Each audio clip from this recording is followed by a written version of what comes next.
भोजपुरी में कहावत है कि कटहल एक हुआ तू खइब तो मुंगड़वा का हुई। अब नोमिनी में हम जो भी नाम दे दें, अपने माँ का नाम दे दे, पापा का नाम दे दे, भाई का नाम दे दे, बहन का नाम दे दे, अपनी पत्नी का नाम दे, गर्लफ्रेंड का नाम दे दे, हो भी सकता है। ठीक। हेलो दोस्तों, आज हम पढ़ने वाले हैं 12th अकाउंटेंसी और आज का चैप्टर जो होगा वो होगा साझेदार की मृत्यु। ठीक है, यानी कि death of A partner.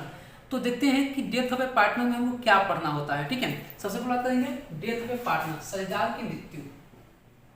Chapter का नाम क्या होगा? साझेदार की मृत्यु। ठीक है, यानी कि डेथ ऑफ ए पार्टनर। देखिए, इससे पहले हम लोगों ने पढ़ा था साझेदार का अवकाश ग्रहण। जब कोई पार्टनर अपने साझेदारी से, किसी साझेदारी से सभी नाते से खत्म कर लेता है और अपना हिसाब कर लेता है, साझेदारी से अपना हिसाब कर लेता है, तो उसको क्या बोलते हैं? रिटायरमेंट ऑफ ए पार्टनर, यानी कि साझेदार का अवकाश ग्रहण। लेकिन यहाँ पर हमारा पार्टनर क्या हो रहा है? डेथ कर रहा है, पार्टनर की मृत्यु हो जा रही है। ठीक है, तो जब एक पार्टनर की मृत्यु हो जाती है तो उस समय हम क्या करते हैं? ठीक है, तो सबसे पहले देखिए, मतलब जब एक पार्टनर मर जाता है तो हमको करना क्या होता है, कौन कौन सी समझने हमको करनी पड़ती है। सबसे पहला समझता है लाभ विभाजन अनुपात में परिवर्तन। ठीक है, सबसे पहला काम क्या होता है? जो ऑल पार्टनर्स होते हैं, सही पार्टनर्स, इसमें से तो एगो पार्टनर मर गया, उसका डेथ हो गया, तो जो भी बचे हुए पार्टनर होते हैं उनके जो मतलब पहले से लाभ विभाजन करते थे उसमें अनुपात में परिवर्तन हो जाता है। ठीक है, तो इसमें कंडीशन क्या होता है? आप लोगों ने रिटायरमेंट ऑफ पार्टनर में हम बताए थे,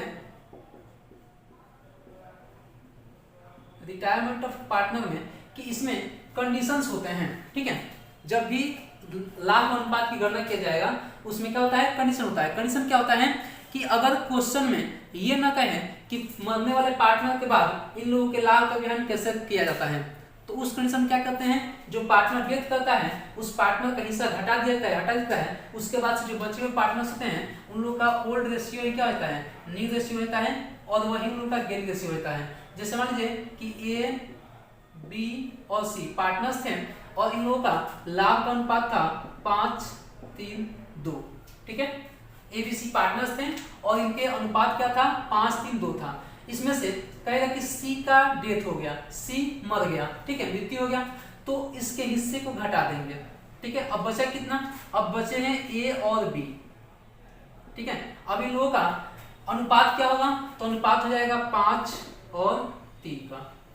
ठीक है, जब क्वेश्चन में कुछ न कहें, सिर्फ ये दिया रहे कि ए बी सी पार्टनर्स हैं, इसमें से सी का डेथ हो गया। ठीक है, तो इन लोगों के नया अनुपात क्या होगा या लाभ अनुपात क्या होगा? तो वही जो उन लोगों का ओल्ड रेशियो होगा वही इन लोगों का न्यू रेशियो हो जाएगा, वही इन लोगों का लाभ प्राप्ति अनुपात या फिर लाभ अनुपात हो जाएगा। ठीक है, कंडीशन नंबर 2 क्या था कि अगर ये दिया रहे कि जो पार्टनर डेथ कर रहा है उसके हिस्से को जो मतलब रिमेनिंग पार्टनर हैं वो किस रेशियो में लेते हैं। ठीक है, तो जिस रेशियो में लेंगे उस रेशियो से उन लोगों के लाभ मतलब जो ओल्ड रेशियो है उसमें हिस्सा जोड़ दिया जाएगा। ठीक है, तीसरा कंडीशन ये था कि अगर पार्टनर डेथ कर रहा है, ठीक है, पार्टनर क्या कर रहा है? डेथ कर रहा है, और डेथ कर रहा है पार्टनर, तो उसके हिस्से को कोई एक पार्टनर ले रहा है। ठीक है, तो कोई एक पार्टनर लेगा, तो अगर ये लेगा तो इसमें जोड़ दिया जाएगा, अगर ये लेगा तो इसमें जोड़ दिया जाएगा, जो भी पार्टनर लेगा उसके रेशियो में उसका हिस्सा जोड़ दिया जाएगा। ठीक है, दूसरा संयोजन क्या है? दूसरा है साझेदार की मृत्यु की तिथि तक लाभ की गणना। ठीक है, जो पार्टनर डेथ कर रहा है उसके डेथ तक लाभ की गणना करनी है। किसकी लाभ की गणना भाई? तो जो पार्टनर डेथ किया है उसके लाभ की गणना। ठीक है, किसके लाभ की गणना? जो पार्टनर डेथ किया है उसके लाभ की गणना, और ये 2 प्रकार से किया जा सकता है। ठीक है, जो लाभ की गणना है वो 2 प्रकार से किया जा सकता है। सबसे पहले हम समय के आधार पर इसकी गणना कर सकते हैं, on the basis of time. ठीक है, समय के आधार पर हम क्या कर सकते हैं? जो पार्टनर डेथ किया है उसके लाभ की गणना हम कर सकते हैं कि उसको कितना हिस्सा मिलने वाला था। कैसे करेंगे? देखिए, तो इस टाइप का अगर मतलब आएगा तो क्वेश्चन में दिया रहेगा कि पिछले 3 वर्षों का, 4 वर्षों का या पिछले वर्षों का लाभ था। ठीक है, तो वो लाभ ऑलरेडी दिया रहेगा आपको, जो प्रॉफिट है वो दिया रहेगा। ठीक है, हमको करना क्या है, हमको ये देखना है कि पार्टनर कितने समय तक संस्था में रहा और तब उसका हिस्सा कितना हुआ। ठीक है, जैसे मान लेते हैं कि हमारा लाभ है, प्रॉफिट दिया रहेगा 50,000 रुपया। ठीक है, कितना है, 50,000। अब कहेगा कि इसमें से ए बी सी थे ना, मान लेते हैं कि ए बी सी है और इन लोगों का अनुपात है 5:3:2 का। ठीक है, अब दिया रहेगा कि जो सी है वो डेथ कर गए, सी की मृत्यु हो जाती है। ठीक है, तो सी की मृत्यु होती है तो अब इसमें इस 50,000 में इसका हिस्सा, तो ये भी दिया रहेगा कि ये कितने दिन तक संस्था में रहा। जैसे मानते हैं दिया रहेगा कि खाते 31 दिसंबर को बंद होते हैं। ठीक है, खाते कब होते हैं, 31 दिसंबर को बंद होते हैं और ये 31 मार्च को सी की मृत्यु हो जाती है। ठीक है, अब देखिए प्रॉफिट कितना है, 50,000 पिछले साल का। यह हो सकता है कि ऐसे दे दे कि पिछले 4 वर्षों का लाभ इतना है, इसके एवरेज के आधार पर आपको निकालिए। ठीक है, तो एवरेज निकाल सकते हैं, लेकिन सिंपल सुनिए कि प्रॉफिट कितना है हम लोग का, 50,000। ठीक है, और हमारे खाते कब होते थे, 31 दिसंबर को, सी की मृत्यु कब हो गई, 31 मार्च को। ठीक है, तो अब हम निकालेंगे कि जो सी है, सी हमारे संस्था में कितने दिन तक रहा, जितने दिन तक रहेगा उसी का उसका हिस्सा मिलेगा। तो अगर 31 दिसंबर को हमारे खाते बंद होते हैं और ये 31 मार्च को मर जाता है, ठीक है, यानी कि दिसंबर मान लेते हैं ये 2022 है, 2022 को हमारे खाते बंद हुए। ठीक है, और ये 2023 में 2023 में ये इसकी मृत्यु हो गई। ठीक है, तो यहाँ संस्था में रहा कितने दिन तक, 3 महीने, जनवरी, फरवरी और मार्च, ये हमारे संस्था में रहा 3 महीने तक। अब देखिए ये हमारे संस्था में 3 महीने रहा, तो इस 3 महीने में ही इसका हिस्सा मिलेगा, बाकी के महीने में इसका हिस्सा नहीं मिलेगा। ठीक है, तो अब इसका हिस्सा निकाल कर देंगे, तो टोटल प्रॉफिट इनटू मंथ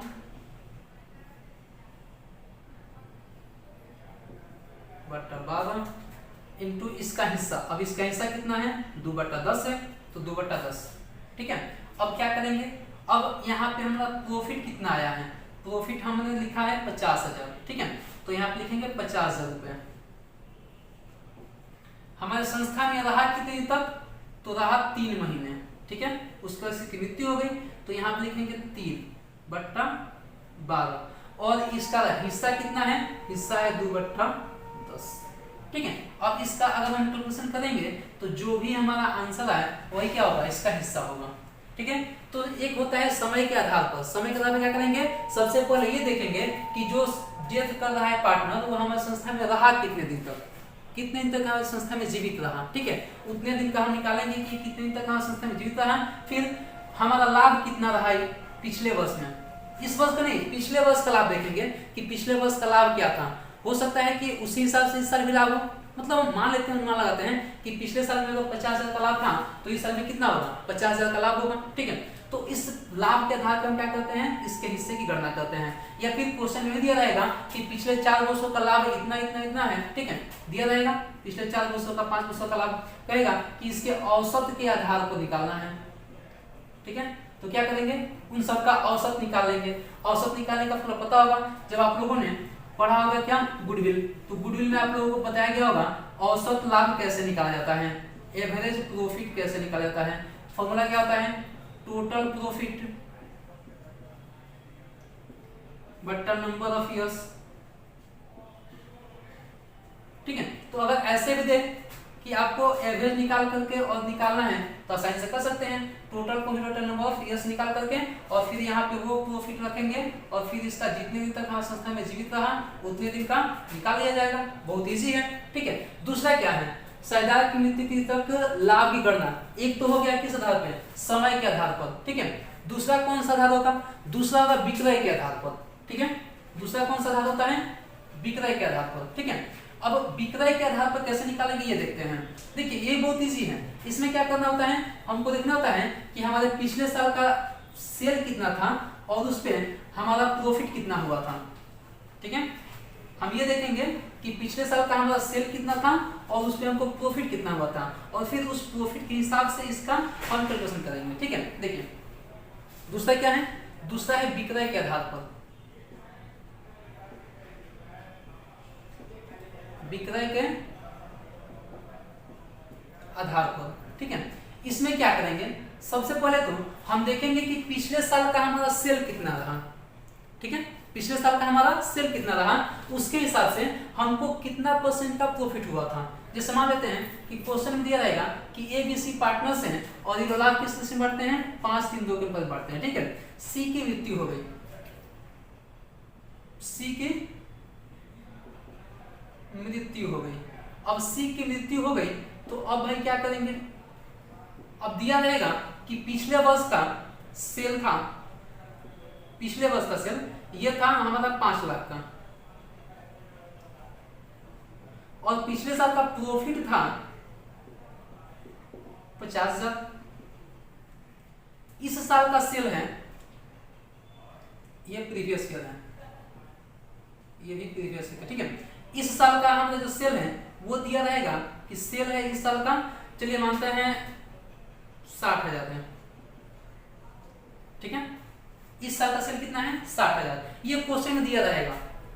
विक्रय का आधार जब भी गणना करना होगा तो ये चीज दिया रहेगा, पिछले साल का सेल, पिछले साल का प्रॉफिट और तब इस साल का सेल। हमको करना क्या होगा, सबसे पहले तो हम देखेंगे कि पिछले साल किस परसेंट, कितने परसेंट की दर से हमको लाभ हुआ था। ठीक है, तो क्या करेंगे, पहले तो निकालेंगे लाभ का परसेंट। ठीक है, लिखेंगे रेट ऑफ रिटर्न। फॉर्मूला क्या होगा, तो प्रॉफिट बाय सेल इनटू 100। ठीक है, इसका फॉर्मूला क्या होगा, रेट ऑफ रिटर्न का प्रॉफिट बाय सेल इनटू 100। ठीक है, अब यहाँ पे हम किसका प्रॉफिट लेंगे, पिछले साल का। तो पिछले साल का प्रॉफिट कितना था, 50,000। ठीक है, तो यहाँ पे लिख लिया हमने 50,000 बाय सेल, सेल पिछले साल का कितना है, 5 लाख, तो लिखेंगे 5 लाख इंटू 100। अब अगर हम इसका कैलकुलेशन करें तो आ जाएगा 10%। ठीक है, यानी कि पिछले साल में हमको कितना लाभ हुआ था, 10%। तो पहले हम क्या करें, सबसे पहला काम होगा हमको रेट ऑफ रिटर्न निकालना पड़ेगा। ठीक है, क्या करना पड़ेगा, रेट ऑफ रिटर्न निकालना पड़ेगा। ठीक है, तो हमने निकाला रिटर्न कितना, 10%। अब क्या करेंगे, अब इस साल का सेल कितना है, जब तक वो संस्था में जीवित था तब तक। ठीक है, हमारा सेल हुआ कितना, 60,000। तो अब क्या करेंगे, अब 60,000 में हम निकालेंगे 10%, चूंकि 60,000 तो सेल है ना, प्रॉफिट कितना होगा, 10%। ठीक है, तो यहाँ पे निकालेंगे 60,000 का 10%, यहाँ हम निकालेंगे प्रॉफिट। तो प्रॉफिट हमने 60,000 सेल किया, इसका 10% हमको प्रॉफिट होगा, कितना हो जाएगा, 6,000 प्रॉफिट हो गया। ठीक है, कितना हो गया, 6,000। अब 6,000 में इन मतलब महाराज का कितना हुआ, जो हमारा सी है, सी का हिस्सा कितना हुआ, 2/10। तो अब सी का शेयर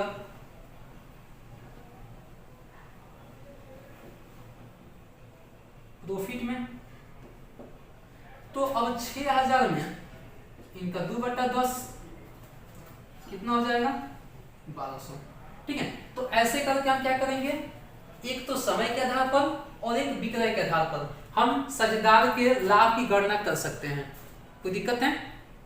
अब देखिए तीसरा क्या होता है, तीसरा होता है ख्याति का मूल्यांकन एवं समायोजन। ठीक है, तीसरा समय क्या होगा, ख्याति का मूल्यांकन एवं समायोजन। देखिए पिछले चैप्टर में हमने जो पढ़ा था, पिछले चैप्टर में हमने ख्याति की गणना किया था, ठीक उसी प्रकार यहाँ भी हमको ख्याति की गणना करनी है। ठीक है, यानी कि गुडविल जो हमने पिछले चैप्टर में पढ़ा था जिस प्रकार से, उसी प्रकार से यहाँ भी हमको गुडविल का लेखांकन करना होगा। जैसे मान लीजिए कि दिया रहेगा कि संस्था में ख्याति कितना है, ठीक है, तो उसका कितना मिलेगा उनको, मतलब जो भी हमने पिछले चैप्टर में पढ़ा था ख्याति, ठीक उसी प्रकार यहाँ भी हमको ख्याति का लेखांकन व्यवहार करना है। इसमें कोई चीज नहीं है, क्योंकि वहां भी पार्टनर निकल रहा था संस्था में, यहाँ भी पार्टनर निकल रहा है संस्था से। ठीक है, वहां भी पार्टनर मतलब छूट गया, यहाँ भी पार्टनर, मान लीजिए कि चाहे वो जीवित हो चाहे मर गया, जा तो रहा है। ठीक है, तो पिछले चैप्टर में क्या हुआ था, पार्टनर संस्था को छोड़ के गया था और यहाँ भी पार्टनर मर गया तो छोड़ के गया, ठीक है। तो यहाँ भी लेखांकन व्यवहार सेम उसी प्रकार होगा जिस प्रकार हमने पिछले चैप्टर में किया था, ठीक है। और पिछले चैप्टर में लेखांकन कैसे किया था गुडविल का, ये देखते हैं। देखिए मान लीजिए कि संस्था में दो प्रकार से गुडविल, दो प्रकार से, एक तो दिया रहेगा कि पहले से विद्यमान, अगर पहले से विद्यमान हो गुडविल, ठीक है, पहले से संस्था में मौजूद हो तो क्या करेंगे, उनको सभी पार्टनर से बांट दिया जाएगा, ठीक है। क्या करेंगे, इस गुडविल को सभी पार्टनर से बांट दिया जाएगा। और एक लेखांकन क्या करेंगे, तो all partners capital account debit, all partners capital account debit to goodwill account. अगर कोई ख्याति हमारे संस्था में पहले से मौजूद है तो उसका लेखांकन कैसे करेंगे, सभी पार्टनर का नाम डेबिट करेंगे और गुडविल का नाम क्रेडिट करेंगे, ठीक है। अब इसको इनके ओल्ड रेशियो में बांट दिया जाएगा, जैसे एबीसी थे, ठीक है, एबीसी थे और इनका रेशियो क्या था 5-3-2, ठीक है। तो इनको जैसे मान लीजिए दिया हो कि गुडविल है हमारा 60,000 रुपया, ठीक है, तो इस गुडविल को हम सभी पार्टनर से बांट देंगे, ठीक है। अब यहाँ पे ए बी सी का नाम लिखेंगे और किस रेशियो में 5-3-2 के रेशियो में बांटेंगे और इनका काम कंप्लीट, ठीक है। दूसरा क्या है, दूसरा ये है कि जब ख्याति का मूल्यांकन किया जाए, ख्याति का मूल्यांकन किया जाए, ठीक है। जब ख्याति का मूल्यांकन किया जाए, यहाँ क्या था, पहले से हमारे संस्था में मौजूद था और यहाँ क्या करना है, हमको ख्याति का मूल्यांकन करना है, ठीक है। तो जब ख्याति का हम मूल्यांकन करेंगे, उस कंडीशन में बताए थे कि क्या करना होगा। समझ लीजिए हमने ख्याति का मूल्यांकन किया 60,000, चलते हैं मान लीजिए यहाँ 60,000 लिखते हैं कि हमने ख्याति का मूल्यांकन कितने में किया 60,000 पे। तो 60,000 में हम देखेंगे कि जो डेथ पार्टनर है, डिसीज पार्टनर है, उसका हिस्सा कितना आता है, ठीक है। तो अब इसमें हम उसका हिस्सा देखेंगे डिसीज पार्टनर का कि इसमें इसका हिस्सा कितना है। तो इसका हिस्सा कितना आएगा 2/10, 12,000। जो डिसीज पार्टनर इसका हिस्सा कितना आ गया 12,000। अब 12,000 क्या करेंगे, जो इसके हिस्से को जिस रेशियो में लोग लेंगे, जो रिमेनिंग पार्टनर्स होंगे इसके हिस्से को जिस रेशियो में लेंगे उसी रेशियो में इसका भरपाई करेंगे, ठीक है। और लिखेंगे क्या, तो लिखेंगे remaining partner debit, remaining partner capital account debit to deceased partner capital account, ठीक है। यानी कि इसके हमने सेम यही पढ़ा था पिछले चैप्टर में, ठीक है। वहां पे क्या था, वहां पे था गेनिंग पार्टनर डेबिट और सैक्रिफाइसिंग पार्टनर क्रेडिट। यानी कि जो बचे हुए पार्टनर हैं उन लोग जिस रेशियो में इसके हिस्से को लेंगे उसी रेशियो में इसके गुडविल का पेमेंट करेंगे, ठीक है। जिस रेशियो में वो लोग इसके हिस्से को लेंगे उसी रेशियो में गुडविल का पेमेंट करेंगे। तो क्या लिखेंगे, remaining partner debit to deceased partner capital account, ठीक है। अगला क्या है, परिसंपत्तियों और दायित्वों का पुनर्मूल्यांकन, ठीक है। चौथा जो समझन है वो क्या करना होता है, संपत्तियों और दायित्वों का रिवैल्यूएशन करना होता है, पुनर्मूल्यांकन करना होता है। देखिए हम बताए हैं पिछले चैप्टर में बताए थे कि पुनर्मूल्यांकन कैसे किया जाता है। इसमें क्या करते हैं, सिर्फ संपत्तियों और दायित्वों को देखते हैं, बाकी की किसी को ध्यान नहीं देंगे, ठीक है। चाहे वो कुछ भी हो उस पर ध्यान नहीं देना है, सिर्फ ध्यान किस पे दिया जाएगा, संपत्ति और दायित्व पे, ठीक है। कि हमारा संपत्ति बढ़ रहा है कि घट रहा है ये भी देखना है। अगर किसी संपत्ति में कोई चेंजिंग नहीं है तो हम उस पर भी ध्यान नहीं देंगे, ठीक है। सिर्फ ध्यान किस पे दिया जाएगा, तो उस चीज पे जो संपत्ति बढ़ रही है या घट रही है, दायित्व बढ़ रहा है या घट रहा है, सिर्फ उसी पर ध्यान दिया जाता है। रिवैल्यूएशन में क्या करते हैं, रिवैल्यूएशन में हम संपत्ति और दायित्व, संपत्ति और दायित्व इन्हीं पे ध्यान दिया जाता है। देखिए अगर संपत्ति बढ़ेगा तो लाभ, घटेगा तो हानि। जो दायित्व है इसके उल्टा होता है, ठीक है। अगर दायित्व बढ़ेगा तो हानि, अगर दायित्व घटेगा तो लाभ। बस इतना ध्यान देना है, संपत्ति और दायित्व, संपत्ति बढ़ रहा है कि घट रहा है, दायित्व बढ़ रहा है कि घट रहा है, ठीक है। अगर संपत्ति बढ़ेगा तो लाभ, घटेगा तो हानि, दायित्व बढ़ेगा तो हानि, घटेगा तो लाभ। ठीक है, अब हमने एक फॉर्मेट तैयार कर देना होता है रिवैल्यूएशन अकाउंट का। ठीक है, ये हमारा है रिवैल्यूएशन अकाउंट। ठीक है, यहां पर लिखते हैं हम पार्टिकुलर्स अमाउंट, पार्टिकुलर्स और अमाउंट। ठीक है, देखिए इसमें क्या करते हैं, सिर्फ संपत्ति के घटने और बढ़ने का एंट्री करते हैं और दायित्व के घटने और बढ़ने का एंट्री करते हैं। देखिए जब भी हमको लाभ होगा, संपत्ति बढ़ेगा तब लाभ होगा और दायित्व घटेगा तब हमको लाभ होगा। तो जब भी हमको लाभ होगा उसको लिखेंगे क्रेडिट साइड में। ठीक है, संपत्ति के बढ़ने पे लाभ और दायित्व के घटने पे लाभ, जब भी हमको लाभ होगा लिखेंगे क्रेडिट साइड में। और देखिए संपत्ति के घटने से हानि और दायित्व के बढ़ने से हानि, और जब भी हमको हानि होगा उसको लिखेंगे डेबिट साइड में। यहाँ पे 2 लगाएंगे और यहाँ पे क्या लगाएंगे, बाई लगाएंगे। ठीक है, अगर कोई संपत्ति बढ़ रहा है तो क्रेडिट, घट रहा है डेबिट, अगर कोई दायित्व बढ़ रहा है तो डेबिट, घट रहा है तो क्रेडिट। ठीक है, यानी कि इसमें देखना है कि हमको लाभ हो रहा है कि हानि, अगर लाभ हो रहा है तो क्रेडिट और हानि हो रहा है तो डेबिट। ठीक है, इसका से क्या करते हैं, इसका हम जोड़ के घटा लेते हैं और क्या करते हैं, इसको हम पार्टनर्स में बांटते हैं। इसका जो भी रेशियो अमाउंट आता है उनको पार्टनर्स के ओल्ड रेशियो में बांटते हैं, सही पार्टनर्स के ओल्ड रेशियो में। ठीक है, जैसे मानते हैं कि यहाँ हमारा लाभ हुआ था 50,000। ठीक है, हो सकता है यहाँ पे हमने कुछ खर्चे किए होंगे, ठीक है, या फिर कुछ हानियां हुई होगी। यहाँ पे हमारी टोटल हानि मान लेते हैं कि हो गया था 30,000 रुपया। अब 50,000 में 30,000 घटेगा तो बचा कितना, 20,000। ये हमारा हो गया रिवैल्यूएशन से लाभ। ठीक है, लिखेंगे नेट प्रॉफिट। अब इस 20,000 को हम क्या करेंगे, इन सभी मतलब पार्टनर्स के ओल्ड रेशियो में, जैसे ए बी सी थे और ए बी सी का रेशियो क्या था 5, 3, 2, तो इनके ओल्ड रेशियो में इस 20,000 को डिवाइड कर दिया जाएगा। कोई दिक्कत? तो ये है हमारा रिवैल्यूएशन अकाउंट। इसका हमने पहले चैप्टर में भी, इससे मतलब जितने भी 2-3 चैप्टर पहले हम लोग पढ़े होंगे सभी चैप्टर्स में इस बात का जिक्र किया गया रिवैल्यूएशन अकाउंट का। ठीक है, इसमें कोई दिक्कत नहीं है। अगर कोई दिक्कत हो तो इस डिस्क्रिप्शन बॉक्स में आपको मिल जाएगा रिवैल्यूएशन अकाउंट का पूरी कहानी। ठीक है, तो परिसंपत्ति और दायित्वों का क्या करना पड़ता है, हमको रिवैल्यूएशन करना पड़ता है। ठीक है, अगला पॉइंट क्या है, संचय, संचित लाभ व हानियों का समायोजन। ठीक है, इसमें हम क्या करते हैं, अगर हमारे पास कोई संचय है, कोई रिजर्व है, ठीक है, कोई हमारे पास प्रॉफिट है या फिर कोई हमारे पास लॉस है, तो उसको भी क्या करेंगे, समायोजन किया जाएगा। ठीक है, उसको समायोजन करने के लिए क्या करने हैं ये देखते हैं। देखिए जब भी हमारे पास कोई प्रॉफिट हो या कोई रिजर्व हो, ठीक है, कोई प्रॉफिट या कोई भी रिजर्व, तो उसको बांटेंगे और सब में बांटेंगे, ऐसा तो नहीं है। अब तक हमने जो भी कमाया वो उसमें सबका हिस्सा हुआ, चाहे वो डेथ पार्टनर हो या फिर रिमेनिंग पार्टनर हो। अब तक हमने जो भी कमाया होगा उसमें सभी का हिस्सा होगा। ठीक है, चाहे वो डेथ पार्टनर हो या रिमेनिंग पार्टनर हो।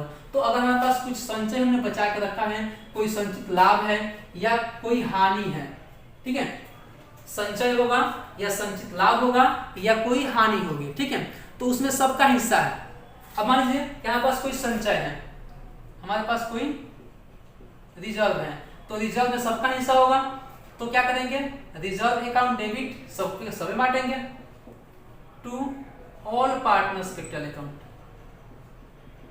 All partners capital account. अगर हमारे पास कोई लाभ है, ठीक है, तो लिखेंगे profit and loss account debit to all partners capital account.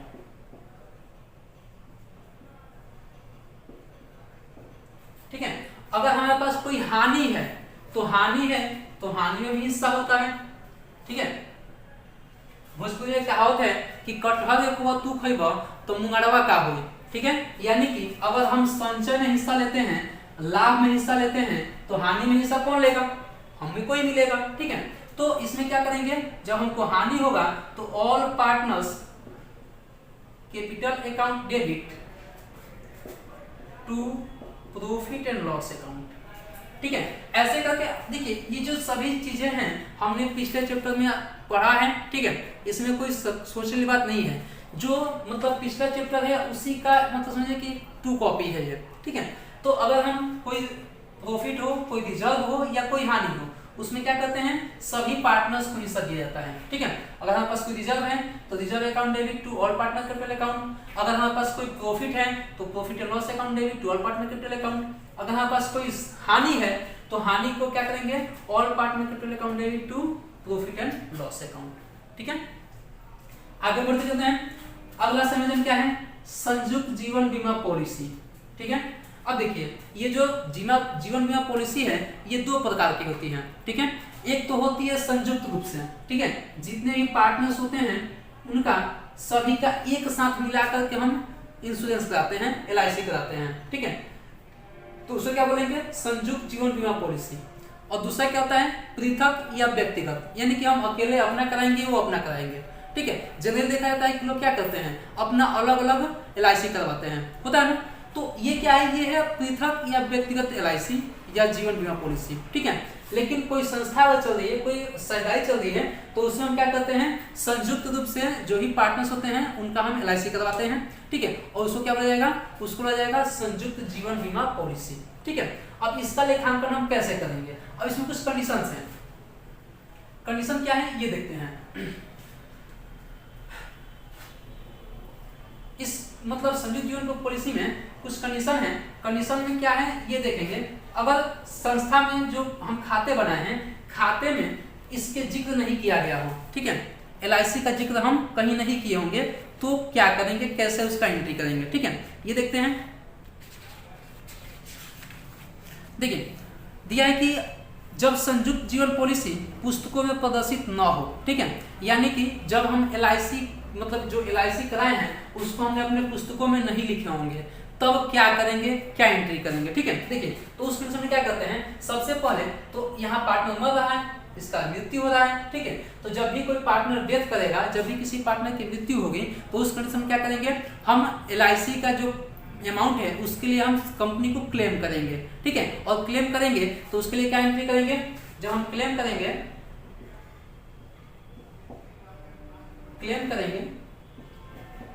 तो उसके लिए एंट्री करेंगे इंश्योरेंस कंपनी अकाउंट डेबिट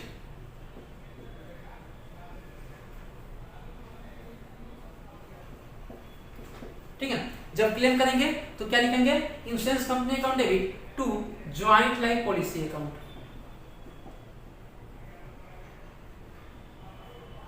ठीक है, जब हम LIC के लिए क्लेम करेंगे तो उसके लिए एंट्री क्या लिखेंगे, insurance company account debit to joint life policy account. ठीक है, अब क्या होगा, अब हमने तो क्लेम किया, तो क्लेम करेंगे तो जो कंपनी है इंश्योरेंस कंपनी वो हमको क्लेम का पैसा देगी।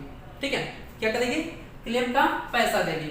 अब बताइए जो क्लेम का पैसा है वो आपके घर पे आके तो कैश नहीं देगी, जो क्लेम हमने किया उसका पैसा क्या करेगी, घर पे आकर नहीं देगी, कैश नहीं देगी, तो वो हमारे बैंक अकाउंट में ट्रांसफर करेगी। ठीक है, तो क्या लिखेंगे, पैसा बैंक में आया तो जो बैंक में पैसा आया तो क्या लिखेंगे, बैंक अकाउंट डेबिट। ठीक है, बैंक अकाउंट डेबिट। अब एक पैसा दिया किसने, पैसा किसने दिया, तो इंश्योरेंस कंपनी ने दिया। ठीक है, तो लिखेंगे to insurance company account, insurance company account. ठीक है, अब इस पैसे का हम क्या करेंगे, पैसे क्या करेंगे, तो मान लीजिए कि हमने क्लेम किस लिए किया, ताकि पैसा मिले हम सभी पार्टनर्स को बांट दें, इसलिए किया गया। ठीक है, तो क्या लिखेंगे, जब हम पैसे को इस मतलब इंश्योरेंस का जो पैसा है उसको पार्टनर से बांटेंगे। ठीक है, तो पार्टनर से बांटेंगे तो इसमें सबका हिस्सा हुआ, तो लिखेंगे all partners capital account debit to cash account. ठीक है, जो क्लेम का पैसा मिला, सॉरी यहाँ बैंक लिख सकते हैं, यहाँ लिख सकते हैं बैंक, जो क्लेम का पैसा मिला उसको क्या करेंगे, सभी पार्टनर्स में हम बांट देंगे। ठीक है, ये कंडीशन कौन सा है, कंडीशन ये है कि जब हमारे संस्था में मतलब इंश्योरेंस के लिए कोई खाता हमने नहीं खोला होगा तब। ठीक है, दूसरा कंडीशन क्या है, दूसरा कंडीशन ये है कि जब संयुक्त जीवन पॉलिसी को पुस्तकों में समर्पण मूल्य पर दर्शाया गया हो। ठीक है, जब LIC का जो वैल्यू है उसको हमने सरेंडर वैल्यू पे दिखाया गया होगा, तब क्या करेंगे उस कंडीशन में। ठीक है, उस कंडीशन में भी हम क्या करेंगे, भाई कंपनी है तो कंपनी से क्लेम करेंगे, तो क्लेम करेंगे तो एंट्री वही होगा, insurance company account debit to joint life policy account. ठीक है। क्लेम करने का तो सब वही होगा, जब भी हम क्लेम करेंगे तो एंट्री वही लिखेंगे, insurance company account debit to joint life policy account, ठीक है। दूसरा क्या है, अब मान लीजिए कि हमारे जो खाते हैं, खाते में सरेंडर वैल्यू भी दिखाया गया है, ठीक है। तो क्या करेंगे, तो जो जॉइंट लाइफ पॉलिसी है उसमें से हम सरेंडर वैल्यू घटा देंगे, ठीक है। क्या करेंगे, अब जो ज्वाइंट लाइफ पॉलिसी है उसमें से हम सरेंडर वैल्यू घटा देंगे, घटाने के बाद जो पैसा बचेगा उसको सभी पार्टनर्स में हम ट्रांसफर कर देंगे, ठीक है। तो क्या लिखेंगे, joint life policy account debit, joint life policy account debit to all partners capital account, to all partners capital account, ठीक है। क्लेम करेंगे तो लिखेंगे insurance company account debit to joint life policy account. चूंकि हमारे संस्था में हमने जो LIC है जो मतलब जॉइंट लाइफ पॉलिसी है उसका सरेंडर वैल्यू भी रखा है, तो सरेंडर वैल्यू क्या करेंगे, जॉइंट लाइफ पॉलिसी में से सरेंडर वैल्यू घटा देंगे, घटाने के बाद जो बचेगा उसको सही पार्टनर से हम ट्रांसफर कर देंगे, सही पार्टनर के नाम से क्रेडिट कर देंगे, ठीक है। तो लिखेंगे joint life policy account debit to all partners capital account, ठीक है। तीसरा कंडीशन क्या है, तीसरा कंडीशन ये है कि जब संयुक्त जीवन बीमा पॉलिसी तथा संयुक्त जीवन बीमा पॉलिसी संचय, ठीक है, यानी कि ज्वाइंट लाइफ पॉलिसी और ज्वाइंट लाइफ पॉलिसी रिजर्व दोनों ही खातों में मौजूद हो, ठीक है, क्या हो, दोनों ही खातों में मौजूद हो, तब क्या करेंगे, तो फिर वही एंट्री, ठीक है, इंश्योरेंस का क्लेम करेंगे, उसके बाद से क्या करेंगे, तो जो ज्वाइंट लाइफ पॉलिसी रिजर्व है उसको ट्रांसफर करेंगे, लिखेंगे जब ज्वाइंट लाइफ पॉलिसी रिजर्व को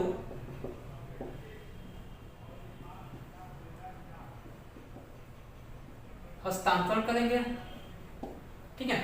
तो अब हस्तांतरण करने क्या करेंगे, हस्तांतरण करने के लिए ज्वाइंट लाइफ पॉलिसी रिजर्व का नाम debit, joint life policy reserve account debit to joint life policy account, joint life policy account, ठीक है।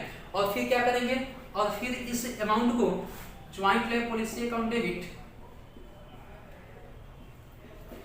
To all partners capital account, सही पार्टनर से बांट देंगे, इसका काम खत्म, ठीक है। तो ऐसे करके अगर हमारे क्वेश्चंस में अगर जीवन बीमा पॉलिसी के बारे में कोई एंट्री दिया होगा तो उसका आसानी से हम हस्तांतरण कर सकते हैं, ठीक है। दूसरा क्या होता है, दूसरा होता है पृथक या व्यक्तिगत जीवन बीमा पॉलिसी, ठीक है। ये क्या होता है, तो ये सभी साझेदार हो सकता है या कोई नहीं ले सकता है, कोई ले भी सकता है, तो ये अलग अलग बात है, अलग अलग व्यक्तिगत पॉलिसी करा सकते हैं, ठीक है। अगला हम समझने क्या करेंगे, तो अगला समझना होगा मृत साझेदार के उत्तराधिकारी को देय राशि की गणना, ठीक है, यानी कि जो साझेदार मर रहा है उसके उत्तराधिकारी को हम कितना पैसा देंगे, ठीक है, ये हम निकालेंगे, ठीक है, इसका गणना करेंगे।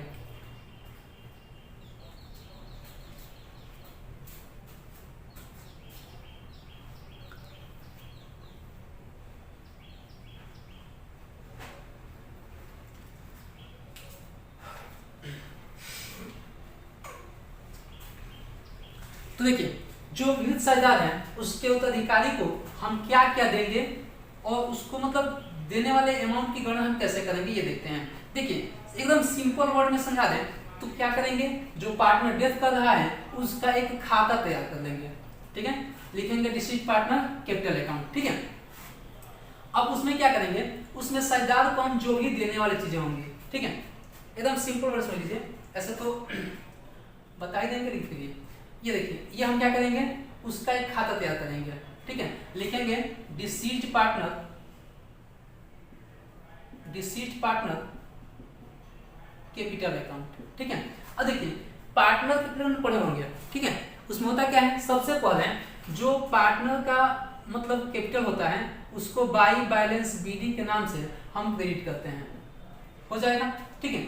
उसके बाद से पार्टनर को क्या क्या मिल रहा है, पार्टनर जो है उसको क्या क्या मिल रहा है उसको हम क्रेडिट करेंगे। जैसे मान लीजिए कि प्रॉफिट एंड लॉस था उसमें उसको हिस्सा, ठीक है, प्रॉफिट में हिस्सा, हमने रिवैल्यूएशन किया उसमें प्रॉफिट हुआ उसमें हिस्सा, हमने क्या किया, हमने रिजर्व रखा था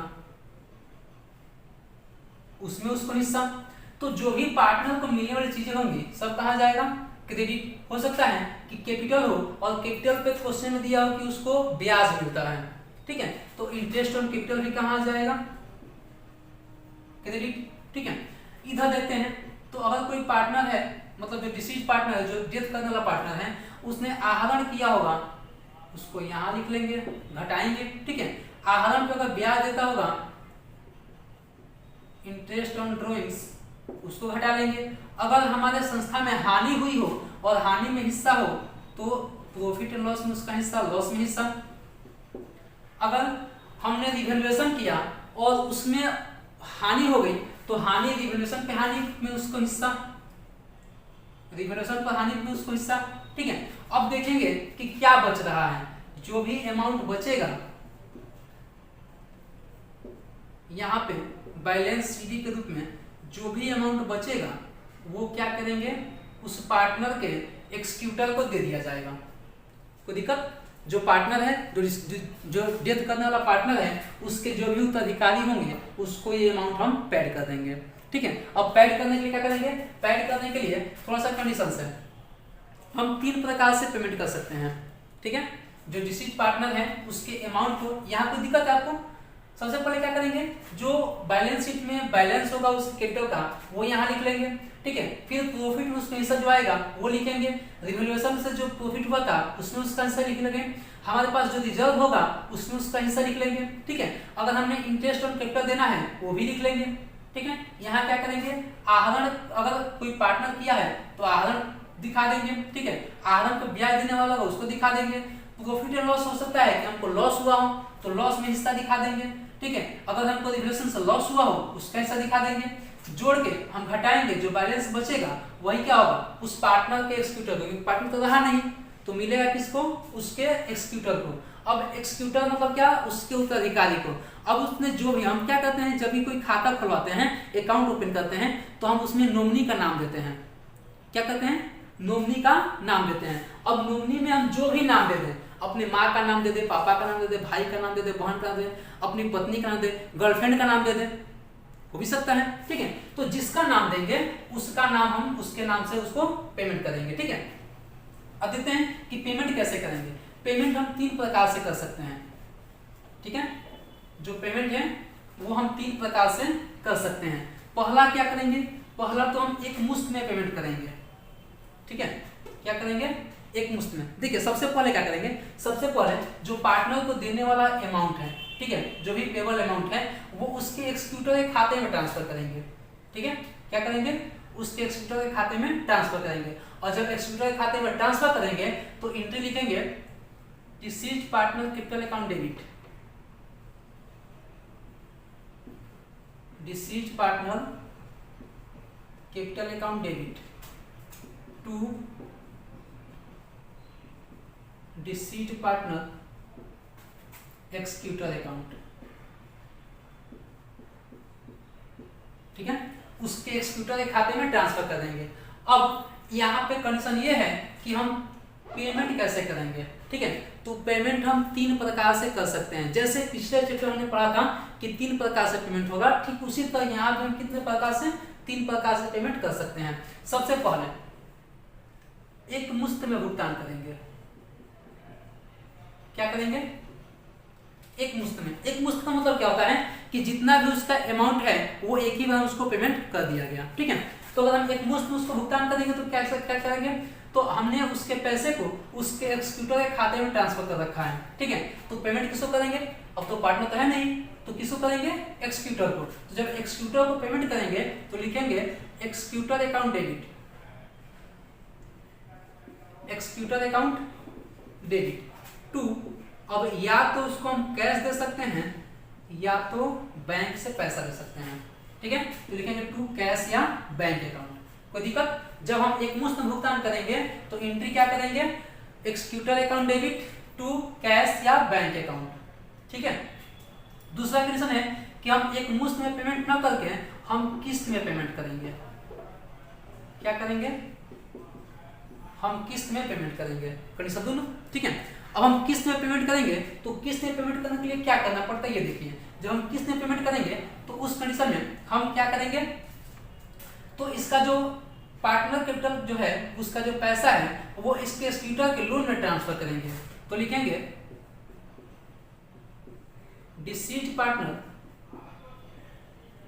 capital account debit to deceased partner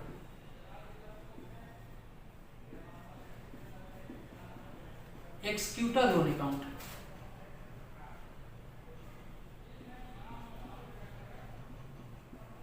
ठीक है, क्योंकि हमको उसका पैसा भी रखना है संस्था में, एक मुश्त में करे तो कोई दिक्कत नहीं है, लेकिन अब उसका पैसा हम संस्था में रखेंगे, कुछ दिन के बाद देंगे उसको। ठीक है, तो क्या करेंगे, जब हम उसके पैसे को पेमेंट करेंगे तो लिखेंगे deceased partner to deceased partner loan account. ठीक है, अब क्या करेंगे, अब हम 1 साल के बाद, मतलब मान लेते हैं कि हमारे पास इसका पैसा 60,000 बचा है।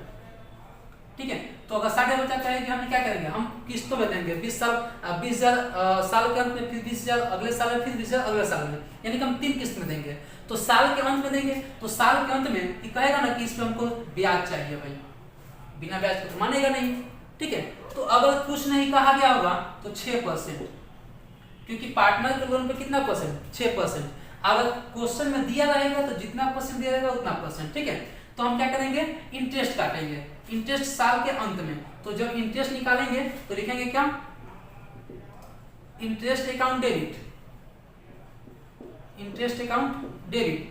किस पे इंटरेस्ट लगाया गया है, तो एक्सक्यूटर के लोन पे है। ठीक है, तो लिखेंगे टू एक्सक्यूटर लोन अकाउंट। ठीक है, अब साल के अंत में देखिए हम क्या करेंगे, मान लीजिए 3 किस्त बनाए थे तो 20,000 का किस्त आएगा ना, अगर हम 60,000 को 3 बार कितना 20,000, तो 20,000 का किस्त बनता है। ठीक है, अब साल के अंत क्या करेंगे, पेमेंट करेंगे किस्त का, तो किस्त का पेमेंट करेंगे तो लिखेंगे क्या, executor loan account debit, executor loan account debit to cash या बैंक अकाउंट। ठीक है, अब देखिए पेमेंट कैसे करेंगे, मान लीजिए कि हमने 20,000 का किस्त बना है कि हम 20,000 को पेमेंट करेंगे साल के अंत में, तो ये 20,000 और प्लस इंटरेस्ट को मिला करके जितना इंटरेस्ट आया होगा उतना। ठीक है, मान लेते हैं कि इंटरेस्ट आया 2,000 इंटरेस्ट आ गया था, तो 20,000 हमारा किस्त की राशि और 2,000 इंटरेस्ट मिला कितना 22,000, हमने इसको 22,000 पेमेंट करना पड़ेगा साल के अंत में। ठीक है, तो ये क्या है, ये किस्त में भुगतान है। फिर अगली साल 20,000 हटा देंगे, बचा कितना 40,000। अब अगली साल 40,000 पे हम इंटरेस्ट निकालेंगे और फिर 20,000 प्लस उतना का इंटरेस्ट जोड़ के उसको पेमेंट करेंगे। ठीक है, और क्या है, और तीसरा हम कर सकते हैं कि हम एनवीटी सस्पेंस अकाउंट में ट्रांसफर करके उसका पेमेंट कर सकते हैं। ठीक है, वार्षिक वृद्धि, उसको हम बोलते हैं वार्षिक वृद्धि। तो जो पैसा होगा अब उसके एक्सक्यूटर के खाते में नहीं ट्रांसफर करेंगे, अब डायरेक्ट कहाँ ट्रांसफर कर देंगे, वार्षिक वृद्धि खाते में ट्रांसफर कर देंगे। ठीक है, जो भी पार्टनर को पैसा मिलने वाला था, जो भी उसका हिस्सा था, उसको हम कहाँ ट्रांसफर करेंगे, वार्षिक वृद्धि खाते में ट्रांसफर करेंगे और फिर वहीं से उसका पेमेंट कर देंगे। ठीक है, देखिए जब हम पार्टनर का पैसा वार्षिक वृद्धि खाते में ट्रांसफर करेंगे तो क्या करेंगे, लिखेंगे deceased partner capital account debit to NVT suspense account. ठीक है, क्या लिखेंगे, deceased partner capital account debit to NVT suspense account. ठीक है, अब क्या करेंगे, अब इसका हम फिर जैसे इंटरेस्ट काटे थे वैसे ही इंटरेस्ट निकालेंगे। ठीक है, तो लिखेंगे क्या, साल के अंत में interest account debit to NVT suspense account, NVT suspense account. ठीक है, और फिर साल के अंत में क्या करेंगे, जब पेमेंट करेंगे तो लिखेंगे क्या, NVT suspense account debit to cash या बैंक अकाउंट। ठीक है, यानी कि अब हम क्या करेंगे, चूंकि हमने मान लेते हैं कि फिर वही मान लेते हैं कि 60,000 इसका पैसा बचता था, तो इस पैसे को पहले ट्रांसफर करेंगे कहाँ, एन्युटी सस्पेंस में। ठीक है, साल के अंत में हम इंटरेस्ट काटेंगे, इस पे इंटरेस्ट निकालेंगे, जितना इंटरेस्ट आ जाए। तो हमने कहा था ना कि 20,000 हम साल के अंत में देंगे, तो 20,000 ये और प्लस इंटरेस्ट जोड़ के इसको हम यहाँ पे पेमेंट करेंगे। कोई दिक्कत? तो ऐसे अगर पार्टनर का पेमेंट करना होगा तो आसानी से हम बना सकते हैं। ठीक है, अगला क्या है? अगला हम जो समायोजन करेंगे वो है शेष साझेदारों की पूंजी का समायोजन। ठीक है, पिछले चैप्टर में पढ़ा था कि अगर कोई पार्टनर जा रहा है संस्था को छोड़ के, तो जो पार्टनर्स बचे हुए पार्टनर्स हैं उनके पूंजी में समायोजन किया जाएगा। ठीक है, और समायोजन कैसे किया जाएगा? तो बताए थे कि उनके पूंजी का समायोजन हम देखेंगे कि किसके पूंजी पहले कितना था और अब कितना हो रहा है। ठीक है, और उस हिसाब से हम उनका समायोजन करेंगे। ठीक है, तो क्या करेंगे? देखिए हम करना क्या होता है, मान लीजिए कि यहाँ पे क्या दिया है, शेष साझेदारों के पूंजी का समायोजन। ठीक है, अब करना क्या होता है? अब पूंजी का समायोजन करना पड़ता है। यहाँ देखिए जो पार्टनर है, पार्टनर जो डेथ कर रहा है उससे कोई मतलब नहीं होता है। ठीक है, यहाँ मान लीजिए कि ए बी सी है। ठीक है, और वो लाभ हानि को 5, 3, 2 में बांटे थे। अब सी डेथ कर गया। ठीक है, अब बचे कौन कौन? ए और बी। अब क्वेश्चन देगा कि अब ए और बी हैं, इनका अब रेशियो कर जाएगा, रेशियो जाएगा 5:3। ठीक है, अब देगा कि जो फर्म का नया कैपिटल है, न्यू कैपिटल, वो होगा 4 लाख रुपए। ठीक है, कितना होगा? 4 लाख। कहेगा कि सभी समायोजन करने के बाद ए का जो कैपिटल था वो था 2,90,000 और बी का जो कैपिटल था वो था 1,26,000। ठीक है, कितना था? ए का था 2,90,000 और बी का था 1,26,000। अब देखिए, अब हमको करना क्या है? तो देगा कि आपको इस कैपिटल को बांटना है किसमें? 5:3 के अनुपात में। ठीक है, तो अगर इसको हम बांटते हैं 4 लाख को, तो ए का हिस्सा कितना होगा? इंटू 5/8, इनका हो जाएगा 2,25,000। 8, 5, 25। ठीक है, 2,50,000 ना, इनका जाएगा 2,50,000। और जो बी है, बी का नया कैपिटल कितना हो जाएगा? 4 लाख में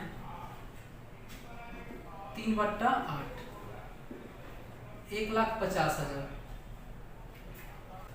तो समायोजन करेंगे तो क्या होगा? मान लीजिए हम समायोजन करते हैं कि इनका ओल्ड कितना था, न्यू कितना है। ठीक है, तो इन लोगों का ओल्ड कैपिटल, अगर हम ओल्ड कैपिटल की बात करें तो ए का कितना था और बी का कितना था? ए का ओल्ड कैपिटल था 2,90,000। ठीक है, और बी का कितना था? 1,26,000। तो यहाँ पे लिखेंगे 2,90,000 और इनका था 1,26,000। ठीक है, अब न्यू कैपिटल कितना है इन लोगों का? न्यू कैपिटल ए का है 2,50,000। ठीक है, इनका है 2,50,000 और इनका है 1,50,000। देखिए जो ए है, ए ने 2,90,000 लगाया था, लेकिन लगाना कितना है? 2,50,000, यानी कि इन्होंने 40,000 एक्स्ट्रा लगाया था। ठीक है, बी ने कितना लगाया था? 1,26,000, जबकि लगाना कितना है? 1,50,000, यानी कि इन्होंने 24,000 कम लगाया था। ठीक है, तो जो ज्यादा लगाया होगा वो पैसा लेके जाएगा और जो कम लगाया होगा पैसा लेकर के आएगा। ठीक है, तो अब इसका एंट्री करेंगे जर्नल। तो क्या करेंगे? अब ए संस्था से पैसा लेके जाएगा, तो पैसा लेके जाएगा तो क्या करेंगे? ए कैपिटल अकाउंट डेबिट, क्योंकि उसको पैसा दिया जाएगा, तो लिखेंगे A capital account debit to cash account. ठीक है, अब बी पैसा लेके आएंगे क्योंकि इन्होंने कम लगाए थे। ठीक है, जब पैसा लेके आएंगे तो क्या होगा? लिखेंगे कैश अकाउंट डेबिट या bank account debit to B capital account. ठीक है, ऐसे करके इस पूरे चैप्टर का हम सॉल्यूशन आसानी से कर सकते हैं। बस इस चैप्टर में जितने भी क्वेश्चंस होंगे, इन क्वेश्चंस का सॉल्यूशन हम इन्हीं ढंग से आसानी से कर सकते हैं। ठीक है।